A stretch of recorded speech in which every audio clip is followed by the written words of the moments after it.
내가 봄에 또 다른 짐승이 땅에서 올라오니 어린 양같이 두 뿔이 있고 용처럼 말을 하더라.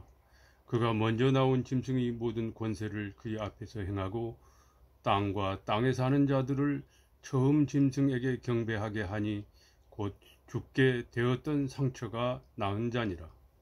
큰 이적을 행하되 심지어 사람들 앞에서 불이 하늘로부터 땅에 내려오게 하고 짐승 앞에서 받은 바 이적을 행함으로 땅에 거하는 자들을 미혹하며 땅에 거하는 자들에게 이르기를 칼에 상하였다가 살아난 짐승을 위하여 우상을 만들라 하더라.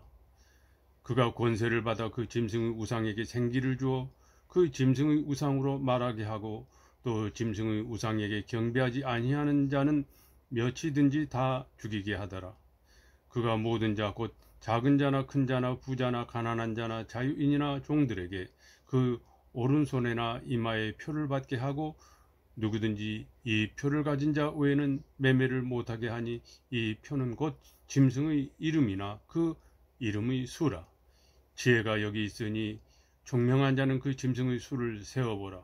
그것은 사람의 수니 그의 수는 666이니라. 아멘. 요한계시록 13장 11절로부터 13절 말씀입니다. 할렐루야. 사랑하는 성도 여러분, 그리고 시청자 여러분, 평안하신 줄 믿습니다. 오늘은 요한계시록 13장 11절로부터 18절 말씀으로 하나님의 사랑과 은혜를 함께합니다. 먼저 11절부터 시작합니다.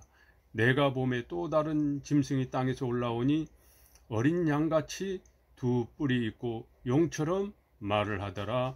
아멘. 여기서 맨 처음 내가 봄에라는 말은 사도 요한이 환상 중에 보았다는 것입니다. 요한은 환상 중에 바다에서 올라온 첫 번째 짐승에 이어 이번에는 땅에서 또 다른 짐승이 올라오는 것을 봅니다. 이 두 번째 짐승은 첫 번째 짐승과는 다른 특징을 가집니다. 어린 양같이 두 뿔이 있다는, 즉 또 다른 짐승이 땅에서 올라왔는데 어린 양같이라고 말하고 있습니다. 어린 양이 아니고 어린 양처럼, 어린 양같이 흉내내서 사람과 사회를 속이고 현혹해서 자기 이익을 편취하고 사회를 통제하고 지배하려는 권모술수입니다. 용처럼 말을 하더라라는 의미는 사탄의 전형적인 속임수의 모습입니다. 뱀이 창세기에서 하와를 속이고 변명하는 사탄 마귀의 모습이 혀를 잘 놀려 속이며 거짓과 기만과 핑계 그리고 변명의 기술이 뛰어나다는 것을 상징적으로 나타냅니다. 창세기 3장 4절 말씀입니다. 뱀이 여자에게 이르되 너희가 결코 죽지 아니하리라. 아멘. 표현과 겉모습은 온화하고 하나님처럼 권위를 가진 것처럼 보이지만 용처럼 말을 한다라는 것은 그 본질이 사탄적이고 기만적임을 드러냅니다. 마태복음 7장 15절 말씀입니다. 거짓 선지자들을 삼가라. 양의 옷을 입고 너에게 나오나 속에는 노랗게 하는 일이라. 아멘. 겉모습과 본질의 차이를 경고하는 말씀입니다. 12절 말씀 이어집니다. 그가 먼저 나온 짐승이 모든 권세를 그 앞에서 행하고 땅과 땅에 사는 자들을 처음 짐승에게 경배하게 하니 곧 죽게 되었던 상처가 나은 자니라. 아멘. 이 두 번째 짐승은 거짓 선지자의 모습이라고 할 수 있습니다. 그는 첫 번째 짐승, 즉 적 그리스도의 권세를 등에 업고 활동하며 땅에 사는 사람들을 첫 번째 짐승에게 경배하도록 강요합니다. 이는 사탄이 자신의 대리자들을 통해서 하나님의 영혼을 미혹하고 사람이 아닌 다른 대상을 섬기게 하려는 작전입니다. 즉 각종 우상 숭배를 강요하는 것입니다. 마태복음 24장 24절 말씀입니다. 거짓 그리스도들과 거짓 선지자들이 일어나 큰 표적과 기사를 보여 할 수만 있으면 택하신 자들도 미혹하리라. 아멘. 다음은 13절 말씀입니다.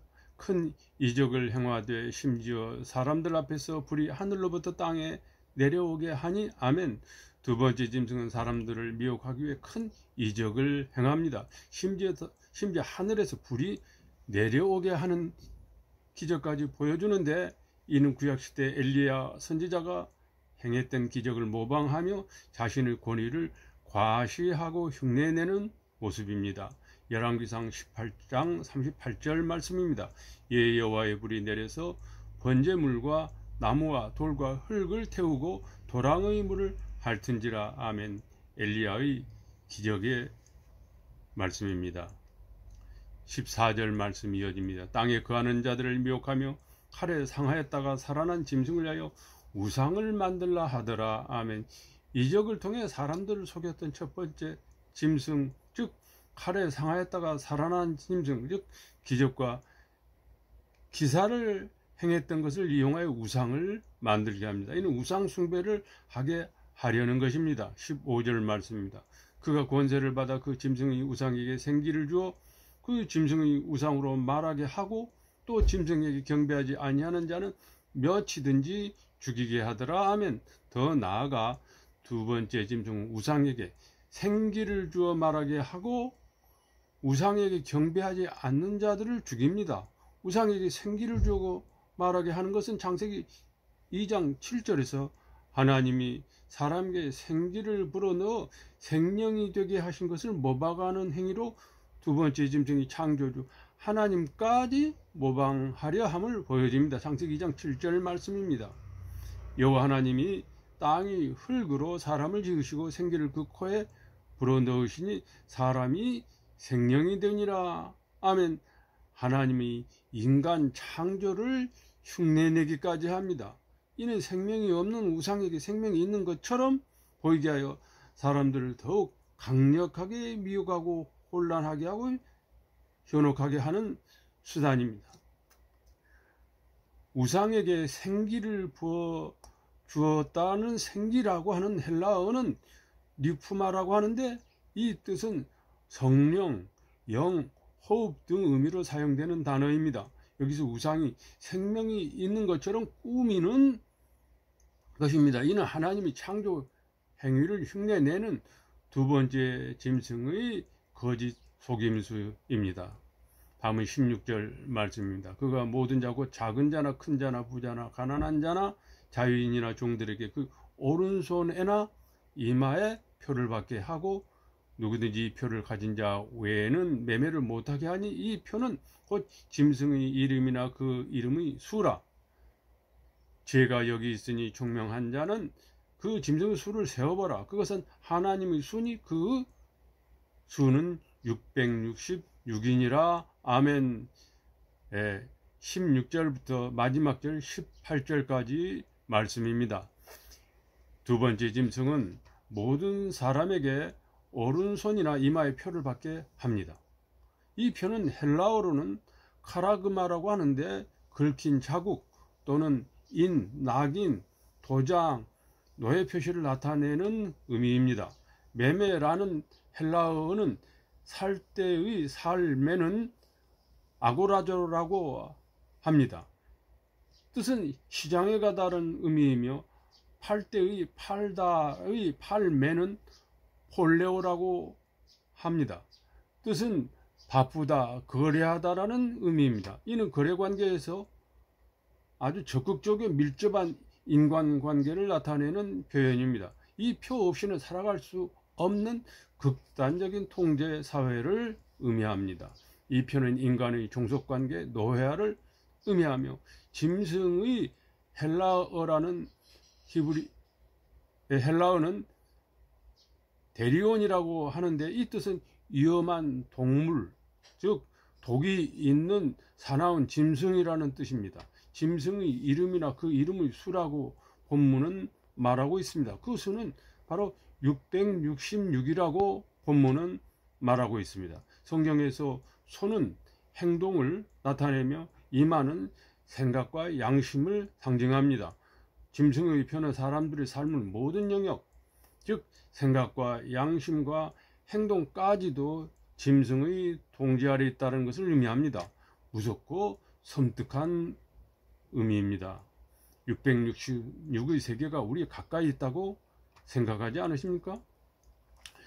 요한계시록 14장 9절 말씀입니다. 또 다른 천사고 셋째가 그 뒤를 따라 큰 음성으로 이르되 만일 누구든지 짐승과 그 우상에 경배하고 이마에나 손에 표를 받으면 그도 하나님의 진노의 포도주를 마시리니 그 진노의 잔에 섞인 것이 없이 부은 포도주나 거룩한 천사들 앞과 어린 양 앞에서 불과 유황으로 고난을 받으리니 그 고난의 연기가 세세토록 올라가리로다. 짐승과 그 우상에 경배하고 그 이름표를 받는 자는 누구든지 밤낮 쉼을 얻지 못하리라 하더라.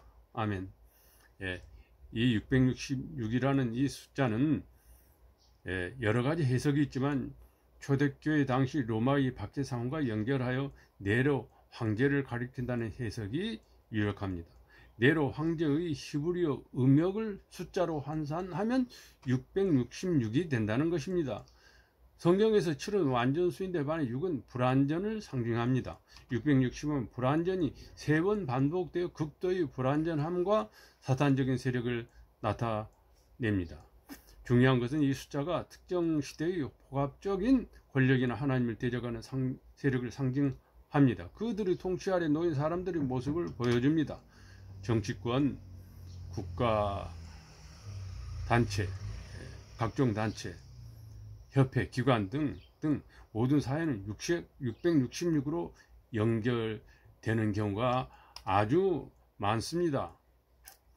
666이라는 헬라어로는 헥사코시오의 헥사콘타 헥스, 즉 600 다음 66을 나타내는 말입니다. 이 숫자를 특정 인물과 세력과 연결하는 것은 당시 유대인들이 사용하여 있던 게마트리아, 즉 문자를, 히브리 문자를 알파벳을 숫자로 부여하여서 계산하는 방식입니다.